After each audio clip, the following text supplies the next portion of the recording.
पंतप्रधान नरेंद्र मोदी यांचं जळगावमध्ये आगमन झालेलं आहे आणि लखपती दीदी कार्यक्रम जो आहे तो त्यांच्या उपस्थितीमध्ये पार पडत आहे। या ठिकाणी नरेंद्र मोदींचं आगमन झाल्यानंतर या ठिकाणी त्यांच्या कार्यक्रमाला सुरुवात देखील झाली आहे। मात्र अजूनही काही ज्या महिला आहेत जळगाव जिल्ह्यातल्या या कार्यक्रमाच्या ठिकाणी येताना पाहायला मिळत आहेत।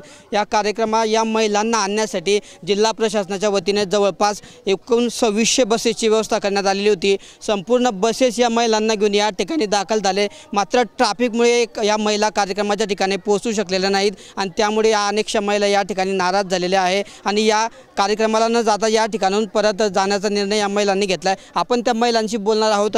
काय सांगाल ताई, नेमकं तुम्हाला उशीर कशामुळे झाला? ट्रॅफिकमुळे उशीर झालाय सर आम्हाला। बस तर केल्या होत्या ना? बस तर केली होती पण आमची बस खूप लेट आली आमच्या गावामध्ये। हो 9 वाजेला आम्ही आमच्या गावातून निघालो, त्याच्यामुळे आम्ही खूप लेट झालो। मग आता तुम्हाला नरेंद्र मोदींचा कार्यक्रम भेटला नाही ऐकायला पाहायला? आम्ही खरं तर कार्यक्रमासाठी चाललो होतो पण मग आता कार्यक्रम मिळाला नाही, ते आमचं आता नशीब शेवटी। काय सांगाल ताई, तुम्ही किती लांबून पाय चालले तिथे? 5 किलोमीटर। 5 किलोमीटर कशामुळे? ट्रॅफिकमुळे।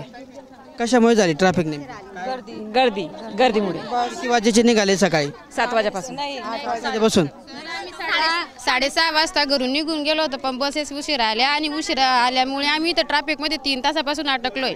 परत उतरवल्यानंतर आम्ही 5 किलोमीटर पायी आलो आणि इथं आल्यावर तुम्ही सांगताय कार्यक्रम संपला। इथं जे लोक सांगतात तिकडून येणारे ज्या महिला आहेत ते सांगताय कार्यक्रम संपला। रात्री कळवलं नव्हतं का कार्यक्रमाबद्दल? लवकर जायचं होतं सर, त्यांनी पण बस आल्यानी ना वेळेवर, बस वेळेवर आली नाही आणि ट्रॅफिकमध्ये अडकलो होतो आम्ही।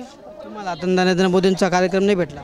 सर लय नाराज झालोय आम्ही, कारण एवढं सर्व आवरून यायचं आणि इथं आल्यावर जर असं झालं तर अतिशय नाराज झालोय आम्ही।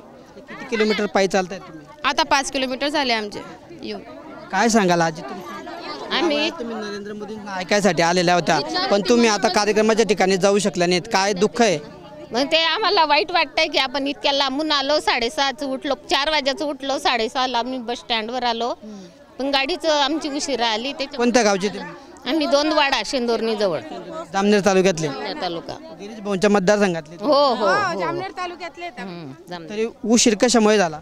आम्हाला उशीर बस उशिरा आली आणि आम्हाला 6 वाजता टाइम दिलेला होता पण आमच्या गावाला 8:30ला बस आली दोंदवाड्याला, त्यामुळे मग आता अजून ट्रॅफिक झालं म्हणून आम्हाला उशीर झालं।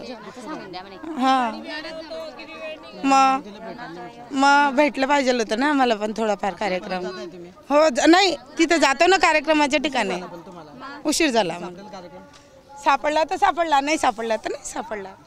तर ह्या होत्या महिला, या बघितलं की सकाळी 6 वाजेपासून या महिला या ठिकाणी आलेल्या आहेत आणि त्यांना बसेस, ज्या शासनाने बसेस केलेल्या होत्या त्यांना ने-आण करण्यासाठी, त्या बसेस उशिराने आल्या आणि त्यामुळे या महिलांना या कार्यक्रमाच्या ठिकाणी यायला उशीर झाला आणि त्यामुळे आता नरेंद्र मोदींच्या कार्यक्रमाला उशिराने पोहोचता आलं। ट्रॅफिक जाम होती। एकंदरीत ज्या महिलांसाठी हा कार्यक्रम ठेवण्यात आलेला होता त्याच महिलांना या ठिकाणी यायला उशीर झाल्यामुळे आता नरेंद्र मोदींची भेट झाली नाही, नरेंद्र मोदींचा कार्यक्रम आम्हाला मिळाला नाही असं म्हणत या महिलांनी नाराजी व्यक्त केलेली आहे। एकंदरीतच प्रशासनाचा हा जो कारभार आहे की ज्या महिलांसाठी हा कार्यक्रम होता त्याच महिला जर कार्यक्रमाला वेळेवर पोहोचू शकत नसतील तर या प्रशासनाच्या कारभारावर प्रश्नचिन्ह उपस्थित होत आहे।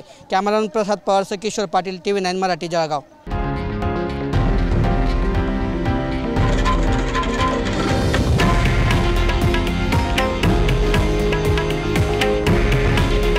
हे आहे देशातील नंबर 1 न्यूज नेटवर्क आणि आपण पाहत आहात TV9 मराठी। काळजी तुमची, हित महाराष्ट्राचं।